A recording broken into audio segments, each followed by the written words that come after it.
J'ai essayé de montrer clairement comment ce pouvoir par la croyance peut être développé et de vous faire gravir les échelons aussi loin que vous le souhaitez.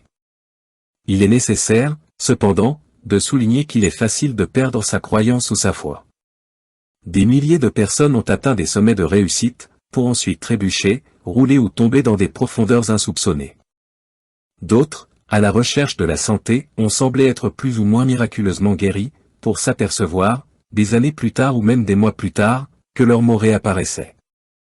Il existe de nombreux facteurs d'affaiblissement et d'influence, tous suggestifs par nature, que nous avons, dans des moments non surveillés, laissé se glisser dans notre subconscient. Une fois que ces influences commencent leur travail destructeur, elles peuvent défaire tout le bien accompli par nos forces constructives.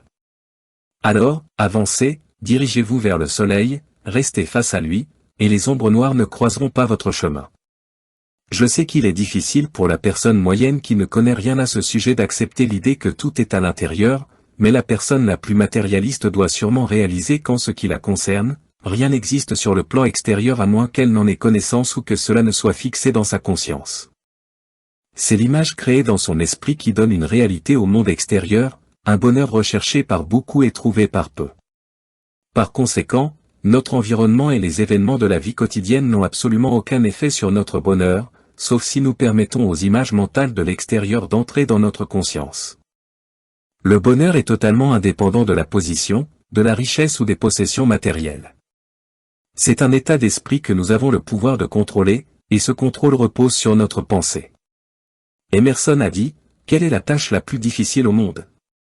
Penser. » C'est évidemment le cas si l'on considère que la plupart d'entre nous sont victimes de la pensée collective et se nourrissent des suggestions des autres. Nous savons tous que la loi de cause à effet est inviolable. Pourtant, combien d'entre nous se sont jamais arrêtés pour réfléchir à ces rouages ? Le cours entier de la vie d'un homme a souvent été changé par une seule pensée, qui lui est venue en un éclair et est devenue une puissance qui a modifié tout le courant des événements humains. L'histoire regorge d'histoires d'individus à l'esprit fort et à la volonté résolue qui, s'en tenant fermement à leurs convictions intimes, ont pu inspirer leurs semblables et, face à une opposition énorme et déterminée, ont littéralement créé à partir de rien. De grandes entreprises, des empires gigantesques et des mondes nouveaux. Ils n'avaient pas le monopole du pouvoir de la pensée. Vous et chaque homme et femme l'avez. Tout ce que vous avez à faire est de l'utiliser. Vous deviendrez alors la personne que vous envisagez dans votre imagination. Connaissez-vous vous-même. Connaissez fidèlement votre pouvoir.